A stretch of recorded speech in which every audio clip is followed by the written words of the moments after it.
The 7-year title run from the SEC is officially over. Now, for a lot of the people, unlike myself, who absolutely hate the Southeastern Conference, you were certainly pleased last night. The last time that we will see the BCS National Championship game was fantastic. It was a fantastic game. It was awesome to see. But not only that, the BCS basically threw up a giant middle finger to all of us and basically saying, you're going to remember us for a long time. Of course, the 4-team playoff system is going to be instituted next year. But this is the case at hand, so let's talk about it for a little bit. A fantastic game.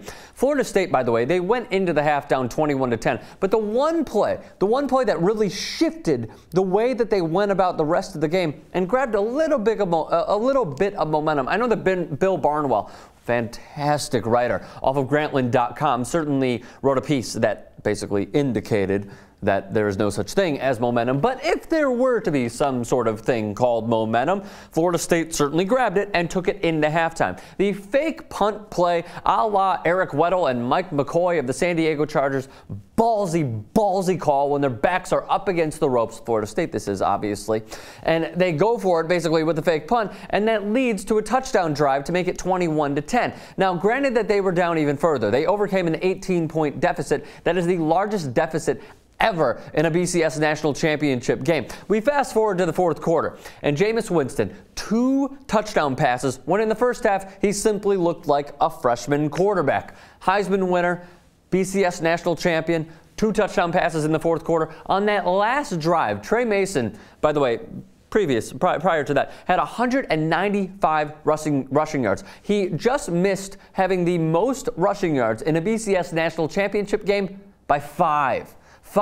That's it. And it was Vince Young against, of course, the University of Southern California at the Rose Bowl when he ran for 200 yards. So Tre Mason came out of nowhere. A lot of people said that he was the dark horse and maybe should have won the Heisman Trophy, but he was certainly one-upped on this day. It looks like the committee got this one, all the voters got this one right. Jameis Winston, last drive of the game. They are dealt with 80 yards with 1:19 to play. He goes 6 of 7, leads them all the way down for a touchdown with Travis Benjamin, who is 6'5". A nice pass, as Kirk Herbstreit pointed out. Get it up to your tall receiver, let him make a play. He certainly did on a 5'10" corner. It shows you how much resilience Jameis Winston has. And I'm not trying to be one of those pundits that are basically going, the motor and the resilience. And like, no, we're not going to say that. But here's what we will say. Jameis Winston showed, not to be cliche, but the heart of a champion. I don't even know. But basically, here's what I'm saying. It takes a lot, not only for a freshman quarterback who leads his team the way that he did this entire season, when their average points per game average of points per win, I guess you could say, in my Indiana University way of putting it, was about, I think, 42. It just goes to show you, he had a horrible first half, a miserable first half. And then they suddenly turn it around out of nowhere, and Jameis Winston has that fantastic drive. 1:19, 80 yards. It only takes them 1:06, and then Auburn unsuccessfully tries to go down the field on their last possession of the game. A 7-year title reign is ended by the SEC, but let's talk about Auburn for just one moment. They went, 3-12 the previous year? I believe they only had 3 wins. Gus Malzahn comes in. He took over Arkansas State the previous year, comes to Auburn, and then he leads them to an almost perfect season, a 12-1 record, and they win the SEC. If that's not great coaching, I don't know what is. Tre Mason, Washington, all these guys that came out of nowhere and made such a lasting impact on this program. Look, they were unranked going into the year, and they finished number 2, and they lost to the number 1 team in the country. By the way, if you took the +10 line on Auburn, you would have won. One guy didn't.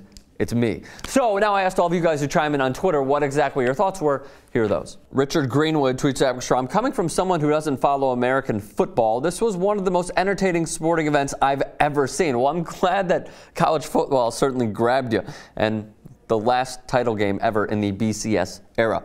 And I believe we have one more, so let's see if I could find that.